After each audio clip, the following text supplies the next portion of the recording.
మేము ఇప్పుడు రాజశేఖర్ రెడ్డికనే కాదు, మేము టీడీపీలో ఉన్నప్పుడు మల్లారెడ్డి రంగారెడ్డికి చేసినాం, మళ్ళా రేవంత్ రెడ్డి ఎంపీ నిలిచినప్పుడు రేవంత్ రెడ్డికి చేసినాం.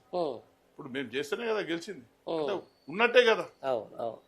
ఇప్పుడు ఎంపీ మైనంపల్లి నిలిచినప్పుడు ఎంపీ మేము చేయలే, ఆయన ఓడిపోయాడు. మల్లారెడ్డి గెలిచిండు, కనకారెడ్డి ఉంటే కనకారెడ్డి చేసినాం. మళ్ళీ ఈయన రాజశేఖర్ అని ఉంటే రాజశేఖర్ అని నేను ఎంపటి తిరిగినా, నేను డైరెక్ట్ ఇన్వాల్వ్ అయి తిరిగిన, ఆయన గెలిచింది 50,000 మీద. ఇట్లనే ఇంకో ఇది చూస్తే ఇంకా ఉల్టా అవుతుంది. మల్కాయర్ లోకల్ వాళ్ళు కాంగ్రెస్ వాళ్ళు కూడా ఇవ్వండి నమ్మరు, అంతేనా? ఇప్పుడు ఇవ్వండి నమ్మడు. ఇకపై నా రాజకీయం ఓన్లీ మెదకే కాదు, మల్కాజ్గిరిలో కూడా చూసుకుంటా, నేను నా కొడుకు మొత్తం దీన్ని హల్చల్ చేస్తాం.